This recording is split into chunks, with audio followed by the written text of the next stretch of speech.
सभी का voice of career में स्वागत है। आज परसेंटेज का टाइप 12 क्वेश्चन को पढ़ेंगे। पिछला 1 से लेकर 11 टाइप हम लोगों ने पढ़ चुके हैं। अगर आप उस वीडियो को नए देखे हैं तो उसका लिंक जो है डिस्क्रिप्शन में दिया हुआ है, वहाँ पर ज़रूर देखें। टाइप 12 में आज क्वेश्चन को देखेंगे। वह जो बेस्ड जो होगा सक्सेसिव कंसेप्ट पर आधारित होगा। सक्सेसिव कंसेप्ट, ये सक्सेसिव कंसेप्ट क्या होता है जानना जरूरी होता है। सक्सेसिव का मतलब होता है लगातार, क्रमबद्ध। तो सक्सेसिव काम कहाँ पर करता है तो देखेंगे। पहला बात कि जब भी भाषा में भाषाबद्ध दिया हुआ हो, बचे हुए का या शेष का, ऐसे शब्द का प्रयोग किया हुआ हो तो समझ जाएंगे कि वहाँ पे सक्सेसिव कंसेप्ट काम करता है। या लगा देना चाहिए, जैसे कहने का मतलब हुआ कि किसी व्यक्ति के पास 1/5 भाग जो है, कोई व्यक्ति जो है 1/5 भाग पुत्र को दे दिया, पुत्र को दिया।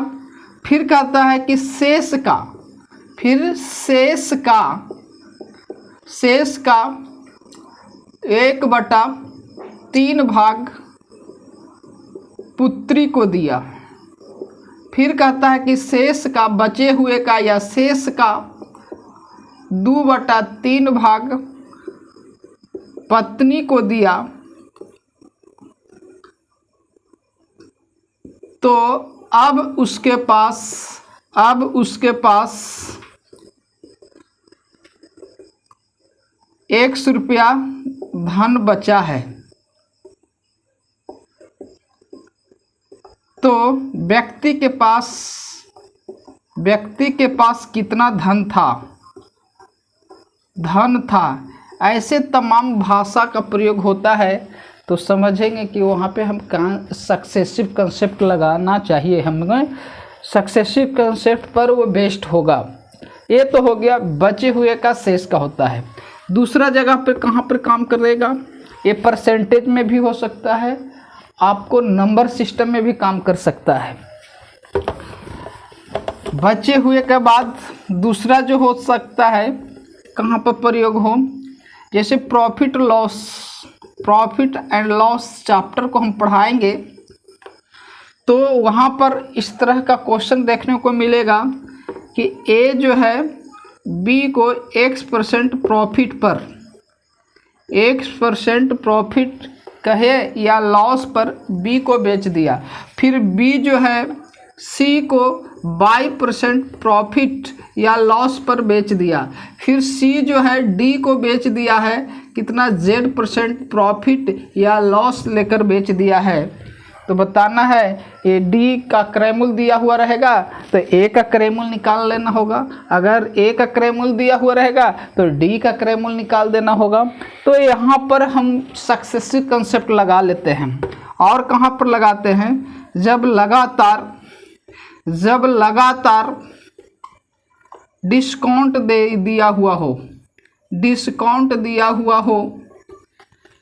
लगातार डिस्काउंट दिया हुआ हो और सिंगल डिस्काउंट निकालना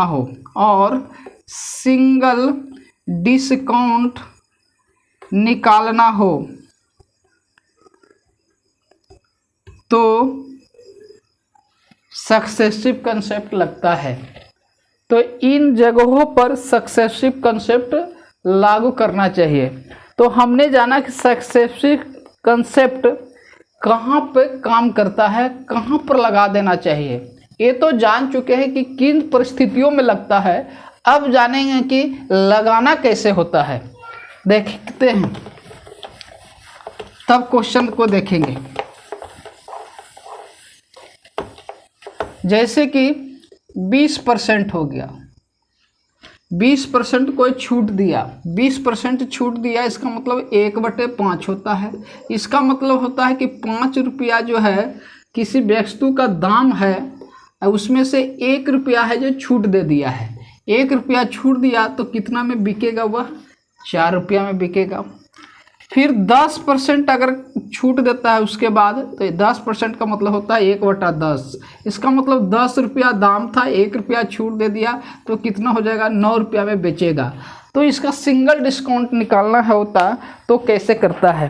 तो ये तो समझ गए कि ऐसे ऐसे लिखना होता है। और क्या होता है सक्सेसिव कंसेप्ट में? सक्सेसिव कंसेप्ट में होता क्या है कि तिरछा तिरछी अगर कटता है तो काट देना चाहिए, ऐसे ऐसे कटता है तो काट देना चाहिए, ऐसे ऐसे कटता है तो कट जाना चाहिए। अगर नहीं कटता है तो सीधा सीधा गुना हो जाता है। जैसे 4 जो है 2 से कट रहा है, 5 है जो 2 से कट जा रहा है। अब उसके बाद ऐसे ऐसे नहीं कट रहा है, कहीं से नहीं कटता हो तो सीधा सीधा गुना कर देते हैं। ये 25 हो जाएगा और 9 दूनी के कितना हो जाएगा? 18 हो जाएगा।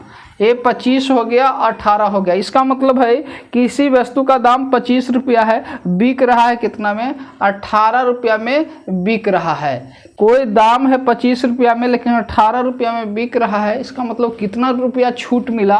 उसको छूट कितना मिल गया? तो 7 रुपया छूट मिल रहा है। कितना पर? 25 पर। तो कितना परसेंट हो जाएगा? 25 चौका 100 मतलब 7 चौका 28, 28% इसका सिंगल डिस्काउंट हो गया। 20% और 10% का सिंगल डिस्काउंट निकालेंगे ये भी फार्मूला पर तो 28% निकल गया। लेकिन ये जो मेथड का हम जो प्रयोग कर पाए वह कौन सा मेथड है? वह है सक्सेसिव कंसेप्ट है।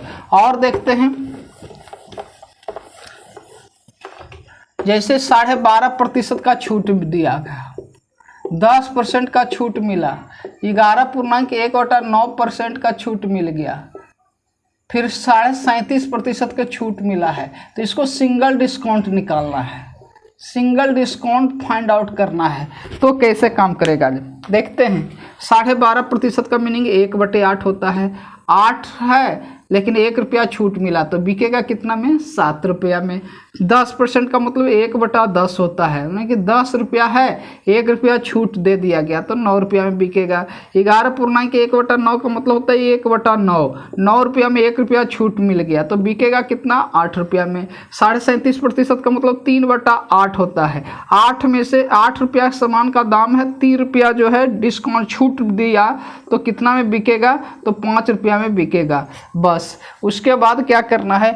क्रॉस कहीं कटता है तो काट देना चाहिए। देखिए तो कटता है कहीं कहीं कि नहीं कटता है। 8 से 8 कट गया है, ठीक है। 9 से 9 कट गया है। 5 से देखिए कोई जरूरी नहीं कि यहीं कट रहा है, यहाँ भी कट सकता है। 5 से के बार में कट गया? 2 बार में है। उसके बाद सीधा सीधा गुना कर देना चाहिए। 8 दूनी के 16 और ये हो गया 7। इसका मतलब हुआ कि 16 रुपया का सामान जो है 7 रुपया में बिक रहा है तो कहीं ना कहीं तो डिस्काउंट मिल रहा है, कहीं ना कहीं छूट मिल रहा है। तो कितना का छूट हो गया? तो 9 रुपया का छूट हुआ कितना पर? 16 पर। तो कितना परसेंटेज निकालना होगा? तो 1/16 बराबर आपको मालूम है कितना होता है? 6.1/4% होता है। तो 9 गुना लिख देंगे तो 9 चौका कितना हो जाएगा? 54 और ये 9 बटा कितना हो जाएगा? 4 और था तो कितना हो जाएगा? 4 दूनी के 8 यानी कि 56 हो जाएगा। 1/4%। ये क्या हो गया? सिंगल डिस्काउंट निकालेंगे। किस मेथड से निकाले? सक्सेसिव कंसेप्ट से निकाले। अगर आपके पास सक्सेसिव कंसेप्ट ना होता तो इसको सिंगल डिस्काउंट आप नहीं निकाल सकते, फार्मूला भी फेल कर जाएगा। कोई फार्मूला लगाते वहाँ पर भी फेल कर जाता। तो जितने भी डिफिकल्ट नंबर होते हैं वहाँ पे काम करना शुरू कर देता है सक्सेसिव कंसेप्ट। तो इसी कंसेप्ट पर हम टाइप 12 के क्वेश्चन को देखेंगे और भाषा को देखेंगे कि क्या औसा भाषा का प्रयोग हो रहा है या नहीं हो रहा है। तो हम क्वेश्चन पर डायरेक्ट अब चलते हैं।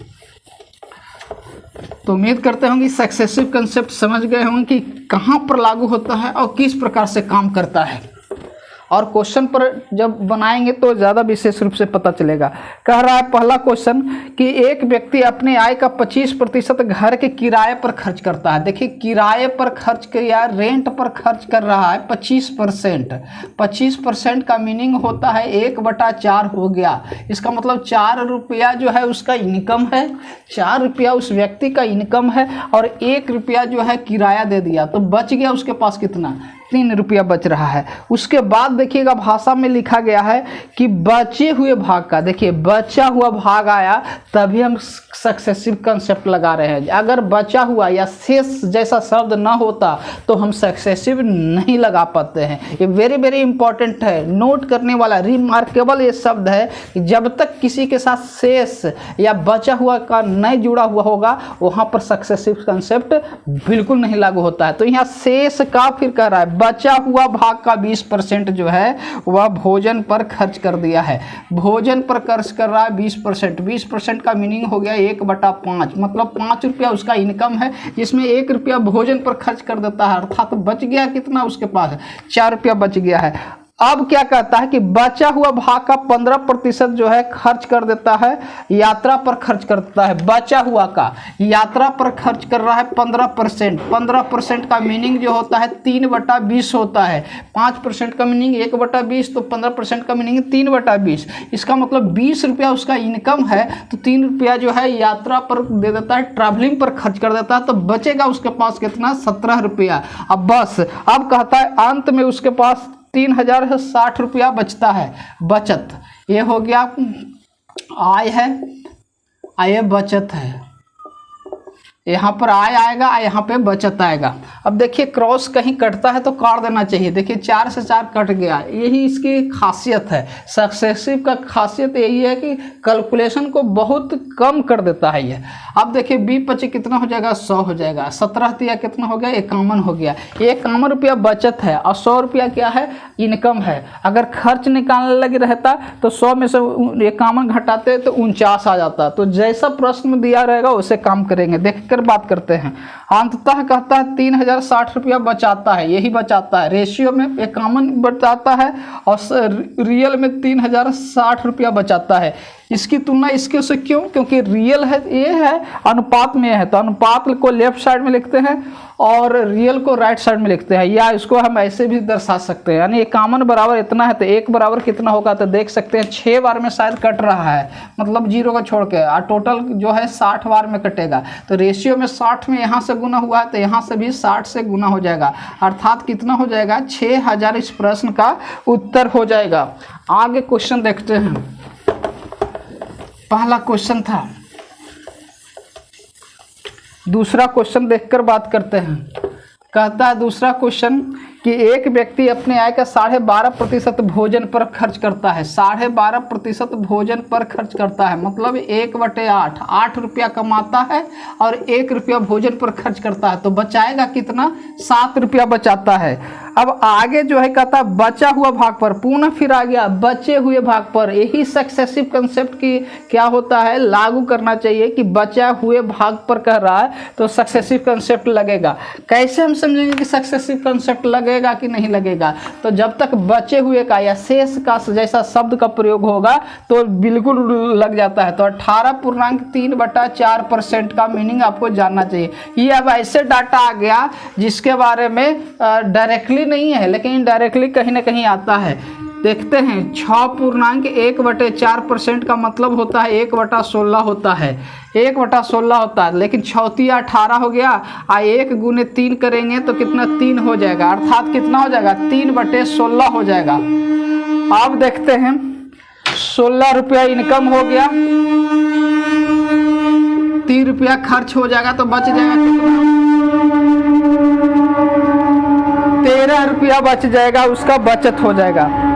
अब कहता है कि बचे हुए भाग का 20% जो है एजुकेशन पर खर्च कर देता है। 20% एजुकेशन पर खर्च कर देता है। इसका मतलब है कि 5 रुपया में कमाता है, 1 रुपया जो है शिक्षा पर खर्च करता है, तो बचेगा कितना, 5 रुपया कमाए, 1 रुपया एजुकेशन पर खर्च, तो बच गया 4 रुपया। अब देखिए यही आय है, ये बचत हो गया। अब देखिए कहीं क्रॉस कटता है तो काट देना चाहिए। देखिए कट रहा है, यहाँ 4 से 4 कट रहा है, अब नहीं कटेगा। 8 चौका 32 हो गया, 32 गुने 5 करेंगे तो 160 हो जाएगा। 160 रुपया उसका इनकम आ रहा है। 17 तिया 91 होता है, 91 रुपया उसका बचत हो रहा है। अब देखेंगे प्रश्न में और क्या दिले है। दूसरा में कहता है कि उसका खर्च जो है 3450 रुपया खर्च दिया हुआ है। ये है इनकम, ये है बचत। तो देखिए खर्च निकल जाएगा, यहाँ पर खर्च निकाल लेंगे, खर्च का भी अनुपात निकाल लेंगे। 100 इतना में से इतना घटाइए, एक जीरो में से एक घटाएंगे तो कितना हो जाएगा 9 हो जाएगा। ये बच गया 15 में से 9 गया तो कितना हो जाएगा 6 हो जाएगा। 9 6 15 होता है। यही जो है खर्च है। और खर्च दिले है कितना 3450 रुपया है जो खर्च दिले है। देख कर देखते हैं कितना गुना होता है।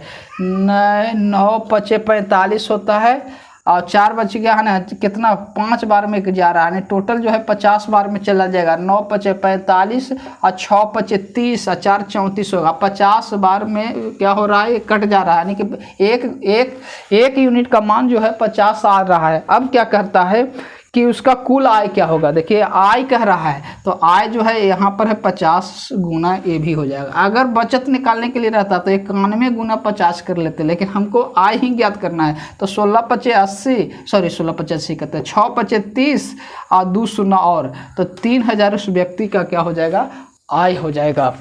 तो इस तरह से काम करना शुरू कर देता है। आगे तीसरा क्वेश्चन देखते हैं। तीसरा क्वेश्चन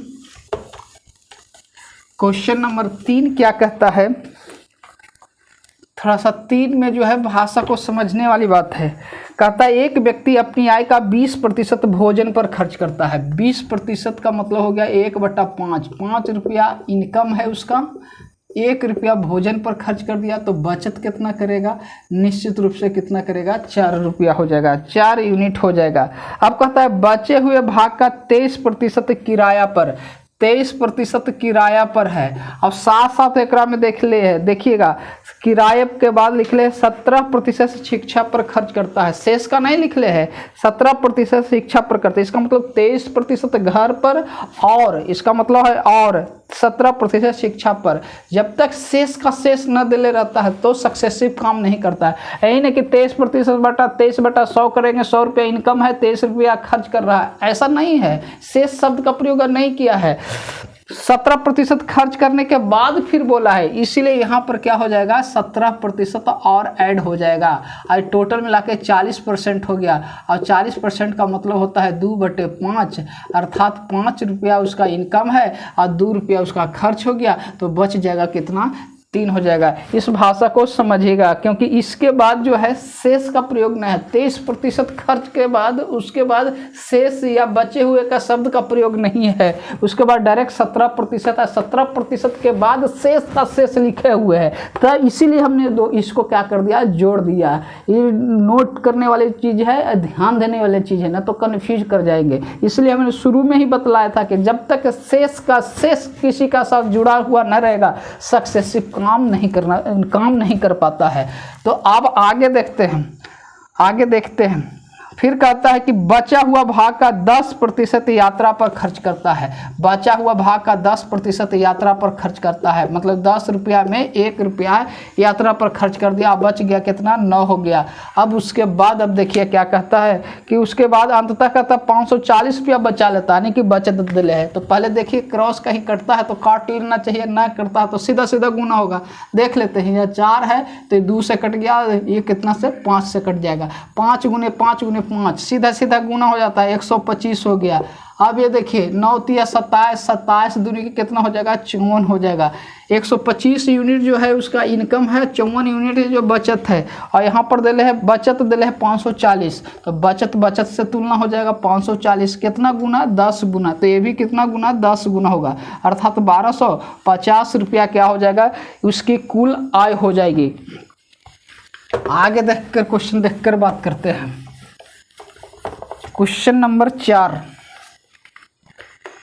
नंबर 4 जो है क्या कह रहा है, कहता है किसी पुस्तकालय में 25% किताबें उर्दू में है और बचा हुआ का, देखिए 25% जो है उर्दू में है और फिर बचा का है, इसलिए यहाँ पर आ जाएगा 4 हो गया। पुस्तकालय की संख्या 1 जो हो गया उर्दू है तो बच गया कितना 3 बच जाएगा। अब कहता है बचा हुआ भाग का 23% हिंदी में है, 23% हिंदी में है और 37% संस्कृत में। देखिए 23% के बाद शेष शब्द का प्रयोग नहीं है या बचा हुआ का प्रयोग नहीं है, इसलिए यहाँ पर सक्सेसिव नहीं लगेगा। अब पहले और जुड़ यानी 23% के साथ साथ 37% दोनों को जोड़ देंगे, दोनों को जोड़ देंगे, अर्थात कितना हो जाएगा, ये जोड़ेंगे तो ये 10 हो गया, 60% होगा। 60% का मतलब होता है 3/5 हो गया। इसका मतलब 5 जो पुस्तक की संख्या जिसमें 3 जो है वो कुछ हिंदी और संस्कृत है, तो बचा हुआ अन्य सब्जेक्ट का हो जाएगा, अर्थात कितना हो जाएगा, 2 बच गया। अब आगे कहता है कोची कि फिर कहता है कि बचे हुए भाग का 10% तेलुगु है। बचे हुए भाग का 10% तेलुगु है, 1/10 हो गया, यानी कि 10 में 1 तेलुगु है, तो बच गया कितना, 9 हो गया। अब सक्सेसिव कंसेप्ट पूरा लगा के खत्म हो गया। यहाँ पर भी आ गया था 23% के बाद शेष शब्द न प्रयोग किया था, इसीलिए 23% और 37% ऐड हो गया है। बात को समझ पा रहे होंगे। अब देखिए कहीं कटता है तो काट दीजिए, नहीं तो सीधा सीधा गुना हो जाएगा। देखिए कट गया, 2 से के बार में 5 है, ये 2 से ऊपर भी काट सकते थे, कोई फर्क न पड़ेगा। अब सीधा सीधा गुना कर दीजिए, 4 × 5 = 20 = 100। अब इधर कितना हो गया, 9 × 3 = 27 हो गया।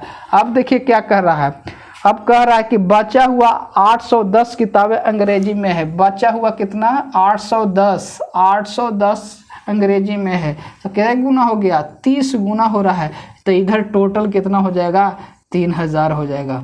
अर्थात इस प्रश्न का उत्तर कितना हो गया, 3000 हो गया। यहाँ पर समझने वाली बात थी, उसको समझा दिया है। क्वेश्चन नंबर 25 के बाद 4 के बाद 5 में देखेंगे। क्वेश्चन नंबर 5वां क्वेश्चन कहता है किसी विद्यालय में 17% विद्यार्थी फुटबॉल पसंद करता है, बचा हुआ का 23% क्रिकेट पसंद करता है, फिर बचा हुआ का 12.5% हॉकी पसंद करता है, और बचा हुआ का 175 विद्यार्थी कोई खेल पसंद नहीं करता है। तो कहता है कि उसमें हॉकी पसंद करने वाले विद्यार्थियों की संख्या क्या होगा। तो देखते हैं हॉकी पसंद करने वाले की संख्या क्या हो गया। तो हॉकी पसंद करने वाले की संख्या निकाल रहा है, तो देखिए हॉकी का पसंद जो करता है वो 12.5% है। इसमें कितना हो गया, टोटल विद्यार्थी की संख्या 8 है। अब पसंद कितना कर रहा है, 1, तो ना पसंद करने वाले की संख्या कितना हो जाएगा, 8 में से 1 घट जाएगा तो कितना हो जाएगा, 7 विद्यार्थी ऐसा होगा जो कोई खेल ही ना पसंद करता है, कोई खेल ही नहीं पसंद का। अब देखिए इसका डाटा जो है 1 से काम कर रहा है, पिछला जितना आगे जितना दिल है उसका कोई मतलब नहीं है, क्योंकि हमको रिलेट करना रहता है, उस शब्द के साथ रिलेट कर पाते हैं। तो अन डाटा को यहाँ पर कोई यूज नहीं रहा है। 8 जो है पूरा विद्यार्थी है, जिसमें 1 जो है खेल के आ रहा है, 1 जो है खेल रहा है क्या, वो हॉकी खेल रहा है। तो न खेलने वाला विद्यार्थी कितना हो जाएगा, 7 हो जाएगा। कोई खेले नहीं पसंद करता है। रियल में यहाँ दिल है 175, कितना गुना हो गया, 75 जो है कितना गुना हो जाता है, 25 × 7 = 1700 होता है। अगर कुल संख्या निकाल लगे रहता है, अर्थात कितना हो गया, 8 से गुना 25 में 8 से गुना करेंगे तो कितना हो जाएगा, 200 हो जाएगा। तो इस प्रश्न का उत्तर जो हो जाएगा वह कितना हो जाएगा, 200 हो जाएगा। लेकिन 200 तो नहीं होगा, 200 तो पूरा विद्यार्थी है, लेकिन हमको कह रहा है कि हॉकी पसंद करने वाला, तो यही ना है हॉकी पसंद करने वाला। 1 यूनिट का मान जो है हॉकी पसंद करने वाला है, 1 यूनिट का मान कितना आया, 25 आया। तो 200 जो है टोटल विद्यार्थी की संख्या है, लेकिन हमारा टोटल विद्यार्थी की संख्या नहीं कर रहा है, हॉकी पसंद करने वाला का। हॉकी पसंद करने का मतलब 1 यूनिट का मान निकालना, तो 1 यूनिट का मान जो आया वह कितना आया, 25 आया। इसलिए number of students interest in hockey पसंद करने वाले विद्यार्थी की संख्या कितना हो जाएगा, 25 हो जाएगा। तो उम्मीद करते होंगे कि एक कंसेप्ट जो है, ये टाइप जो है समझ पाए होंगे। अब टाइप देखिएगा 13 क्वेश्चन, टाइप 13वां में चलते हैं। 13वां में क्या कर रहा है, आसान सा है, अंक वाला पर आधारित है। टाइप 13 में देखते हैं, कहता है किसी विद्यार्थी को 25% अंक प्राप्त होता है, ठीक है, 25% अंक प्राप्त होता है, ठीक लिख दिए, और 30 अंक से फेल कर जाता है। जब अंक से फेल किया तो पास करने के लिए उसको और ज़रूरत पड़ेगा, तो ज़रूरत होगा तो वह कितना के अंक की ज़रूरत होगा, 30 जोड़ेंगे तो वो पास हो जाएगा। तो ये पासिंग मार्क्स है, ये पासिंग मार्क्स है, ठीक है, पास मार्क्स है। इतना से वो पास कर जाएगा। अब क्या कहता है, लेकिन अगला कहता है कि अगर उसे 65% अंक प्राप्त होता, 65% प्राप्त होता तो न्यूनतम पास अंकों से 50 अधिक प्राप्त होता। कहता है कि हमको पास करना है, ज़्यादा आ गया इसको, 50 अंक ज़्यादा है, तो क्या करना है, यहाँ पर कम कर देंगे। अब इसको तुलना कर दीजिए। अब तुलना करेंगे तो क्या होगा, 65 और 25, 65 25 उधर चला जाएगा तो 40% होगा, 30 इधर आएगा तो 60% आएगा, यानी कि 40% बराबर जो हो जाएगा, 65 में से 25 गया तो 40 हो जाएगा, 30 कितना हो जाएगा, 60 हो जाएगा। 40% बराबर 60 हो गया तो 1% बराबर कितना हो जाएगा, 60 बटा कितना हो जाएगा, 40 हो जाएगा।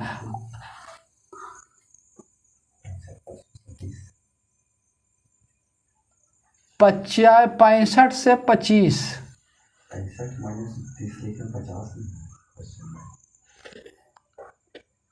और सॉरी यहाँ पर ध्यान दीजिएगा, 30 के जगह पर 50 अंक है, 30 के जगह पर जो है 50 अंक अधिक है, इसलिए 50 अंक क्या करना है, माइनस करना है। अब देखिएगा 50 और 30 कितना हो जाएगा, 80 हो जाएगा।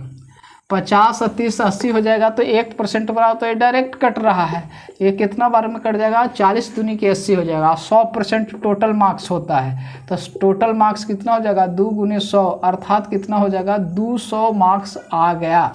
टोटल परीक्षा कितना का हो गया, 200 का हो गया। आपसे कह रहा है कि कुल अंक चाहिए, तो कुल अंक तो आ गया आपके पास कितना, कुल अंक जो है 200 का परीक्षा हो रहा है। अब एकरा में कह रहा है कि उत्तीर्ण प्रतिशत ज्ञात कीजिए। उत्तीर्ण प्रतिशत ज्ञात करना है कि कितना उत्तीर्ण प्रतिशत है, तो कई रूप से ज्ञात कर सकते हैं। पहला तो देखिए कि पासिंग मार्क्स कितना है, ये भी फाइंड आउट करने के लिए कहता है, कह सकता है उत्तीर्ण अंक कितना होगा। तो देखिए 200 है, 200 में 25% प्राप्त किया है और 30 अंक से फेल कर रहा था, जोड़ के दे देंगे तो कितना हो जाएगा, 25% हो जाएगा, 25 दूनी के कितना हो जाएगा, 50। ये 50 प्लस 30 अर्थात कितना हो जाएगा, 80 अंक चाहिए उसको पास करने के लिए। आप इधर से भी ज्ञात कर सकते हैं, इधर से भी ज्ञात कर सकते हैं, दोनों से कोई फर्क नहीं पड़ेगा। लेकिन उत्तीर्ण प्रतिशत कितना से उत्तीर्ण हो रहा है, 80 से हो रहा है। टोटल कितना है, टोटल मार्क्स 200 है। अब परसेंटेज निकालने के लिए क्या करते हैं, 100 से गुना करते हैं, अर्थात कितना हो जाएगा, ये 40% उत्तीर्ण प्रतिशत हो जाएगा। 40% उत्तीर्ण प्रतिशत हो जाएगा। तो 3 सवाल हो सकते हैं इसमें, कुल अंक कितना है, उत्तीर्ण प्रतिशत कितना है और उत्तीर्ण अंक कितना है। तो इस ढंग से हम सॉल्व कर लेते हैं। अब इसी में देखेंगे, चाहेंगे तो डायरेक्टली हम सॉल्व कर सकते हैं। क्या डायरेक्टली होगा जरा देखेंगे। प्रतिशत उत्तीर्ण जो है आप ऐसे भी ज्ञात कर सकते हैं, कैसे, तो ये 25% 30 तो है ही, ये तो है ही। दूसरा तरीका से कैसे ज्ञात कर सकते हैं, देख सकते हैं। 65 और 25 कितना हो गया, 40% हो गया। उधर कितना हो गया, 80 हो गया। 1% कितना हो जाएगा, 1% हो जाएगा, 2 हो जाएगा। 100% कितना हो गया, 200 हो गया।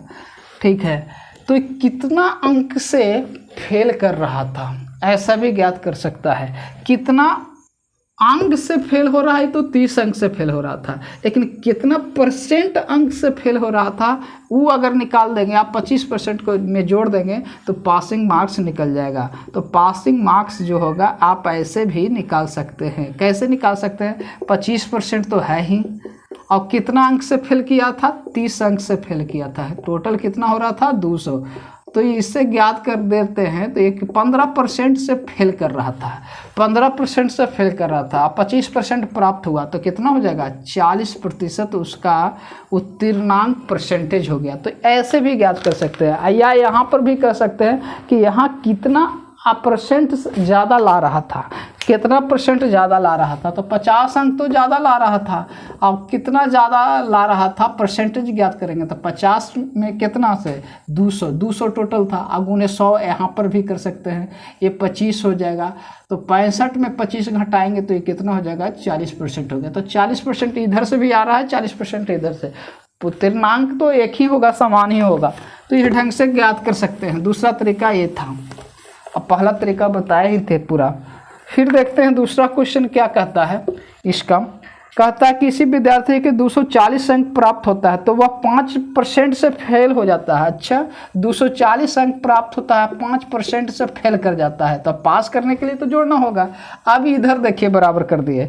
अगर कहता है कि 300 अंक प्राप्त होता है, उसको 300 अंक प्राप्त होता तो न्यूनतम पास से 7% अधिक हो जाता है। 7%, 7% अधिक हो जाता है। हमको अधिक नहीं करना है, पास करना है। ये भी पास है, ये भी पास है। अब देखिए इसको सोल्व कर सकते हैं। कैसे सोल्व करेंगे, तो 5 7 तो कितना हो जाएगा, 12% लिखा गया। इधर 300 में से 240 गया तो कितना हो जाएगा, 60 बच जाएगा। तो 1% बराबर कितना हो जाएगा, 12 25 60। तो 100% बराबर वाट कितना हो जाएगा, 500। यानी कि कुल मार्क्स जो है परीक्षा में वो 500 का है। लेकिन आपको ज्ञात करना क्या है, क्या है, न्यूनतम पास प्रतिशत ज्ञात करना है। न्यूनतम पास % निकालना है। तो यहीं पर निकाल देते हैं, यहीं पर निकाल देते हैं न्यूनतम पास मार्क्स। देखिए 5% से तो फेल हो रहा था, 240 अंक उसको प्राप्त हुआ है। कितना में टोटल, 500 में। तो 240 अंक प्राप्त हुआ है टोटल 500 में, तो 100 में कितना होगा, इतना % होगा, प्लस 5%। यही न्यूनतम पास % हो जाएगा। कट गया ये कितना बार में कट जाएगा, 48 बार में। 24 दूनी के 48 होता है, 48 और 5 कितना हो गया, 53। अर्थात कितना हो जाएगा, पासिंग % जो हो जाएगा वह कितना हो जाएगा, 53% हो जाएगा। आप इधर से भी ज्ञात कर सकते हैं या इधर से भी ज्ञात कर सकते हैं, इधर से भी ज्ञात कर सकते हैं। 300 अंक प्राप्त हुआ है टोटल कितना में, 500 में। तो 100 में कितना हो जाएगा, इतना होगा, -7% है। एक कट गया, 5 से 60, यानी कि 60 में 7% घट जाएगा तो 53% हो जाएगा। तो एक ज्ञात हो गया। कुल मार्क्स कहता तो 500 हो जाता। तो इस तरह से क्वेश्चन सोल्व हो जाता है। बेहद आसान सा ये सब है, अंक वाला बेहद आसान सा होता है। आगे देखते हैं, एक क्वेश्चन और है। क्वेश्चन है तीसरा, क्या किसी विद्यार्थी को 32% अंक प्राप्त होता है। 32% अंक प्राप्त हुआ, 40 अंक से फेल कर गया। तो फेल कर रहा है तो पास करवाने के लिए तो जोड़ना होगा भाई। जैसे हमको 30 अंक से बिहार बोर्ड में पास करता है, तो मान लिया कि किसी विद्यार्थी को 25 अंक प्राप्त हुआ, तो कितना अंक से बोलेंगे फेल कर गया, तो 5 अंक से फेल कर गया है। 25 में कितना जोड़ेंगे कि पास कर जाएगा, तो 5 जोड़ेंगे तो होगा। तो फेल करता है वहाँ पर जोड़ देते हैं, और ज़्यादा आता है तो माइनस कर देते हैं। फिर एक और कहता है कि 62% प्राप्त हुआ है। ठीक है, 62% प्राप्त होने दीजिए। न्यूनतम पास से उसको कहता है 20 अंक अधिक हो जाता है।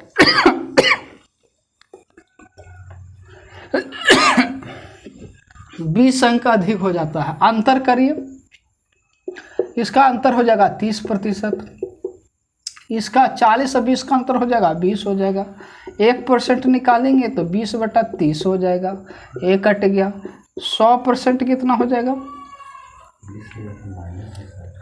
देखते हैं। 20 अंक अधिक हो जाता है, अधिक हो जाता है तो ये हम कम करना होगा, माइनस कम करना होगा। यानी कि 20 और 40 कितना हो जाएगा, 60 हो जाएगा। डाटा बता रहा था कि गलत हो रहा है। 1% कितना हो जाएगा, 2 हो जाएगा। 100% कितना हो जाएगा, तो 200 हो जाएगा। टोटल परीक्षा कितना का, 200% का। निकालना क्या है, निकालना कि न्यूनतम पास % क्या है। न्यूनतम पास % या तो इधर से निकालिए या तो इधर से निकाल लीजिए, दोनों से निकाल लेते हैं। हम इस साइड से निकाल लेते हैं। न्यूनतम पास 32% तो आया ही आया है, 40 अंक से फेल कर गया है। तो कितना में टोटल में फेल किया भाई, तो 200 में से। तो भाई 40 से फेल कर रहा है तो पता करेंगे कि कितना % से फेल कर गया है वह।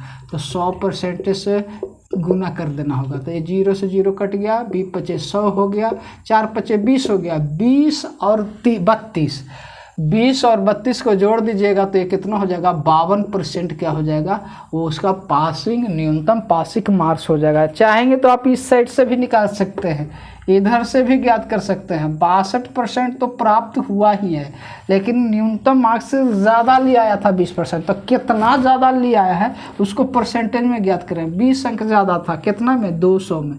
तो 100 में कितना होगा, तो सिंपल सी बात हो गया। ये 10 घटा देंगे तो ये कितना हो जाएगा, आपके पास 52% आ जाएगा। तो आप समझ पाए होंगे कि किस ढंग से काम कर रहा है। तो टाइप जो है 13 टाइप तक हम लोग पढ़ चुके हैं। अब टाइप जो है नेक्स्ट जो क्लास जो होगा वह टाइप 14 होगा, या 15 भी हो सकता है, या 16 भी हो सकता है। तो उम्मीद करते होंगे कि सेशन अच्छा पसंद आ रहा होगा। पसंद आता है तो वीडियो को लाइक शेयर और सब्सक्राइब कीजिए।